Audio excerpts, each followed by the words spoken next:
I'm Renée Lavallée. I'm the chef and owner of the Canteen and Little C in Dartmouth, Nova Scotia. The film that inspired me was The Godfather, and the dish that I'm making from the film is Clemenza's meat sauce, because you never know when you're going to have to feed 20 hungry gangsters. You see, you start out with a little bit of oil, and you fry some garlic. Then you throw in some tomatoes, some tomato paste, you fry it, you make sure it doesn't stick.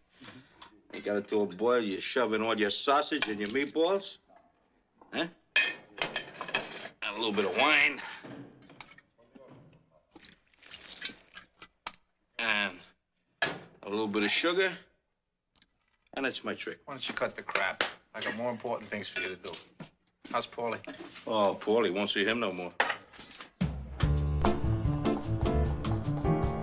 All right, let's get going. We are going to make Clemenza's meat sauce. I've got my nice cast iron pot that I've had for 20 years. That was a gift from my mother, nice and hot. And I'm going to put my shallots in. And I'm going to throw in a little bit of my chopped garlic. I crank the heat on this. I don't want it too high because I don't want anything to burn.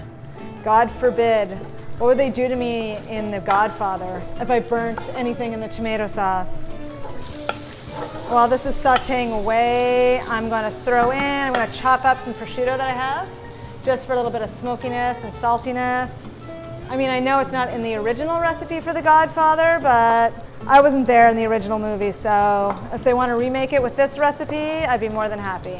So in with the prosciutto, and let that cook down. It's nicely just sort of browning and cooking down. I'm going to add a tiny bit of salt at the very beginning. It's all about layering in the flavors.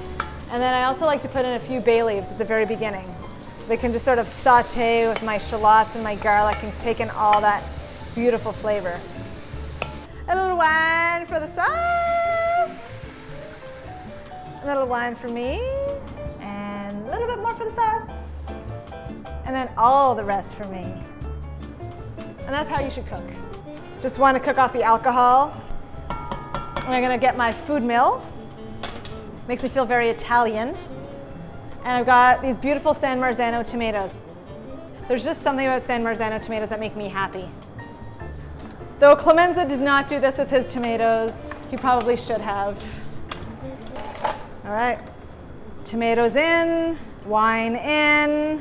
And at this point, Clemenza would say, you add your sausage, you add your meatballs, and you let it cook. So that is how you make a pasta sauce to feed 20 hungry men. The scene is important to me because not only does it involve cooking and camaraderie, but it's actually something that I do at home.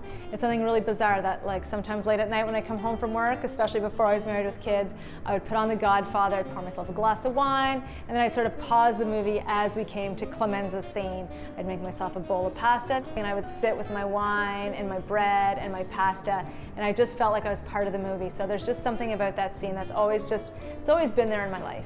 For me, it's all about nostalgia. Make me an offer I can't refuse.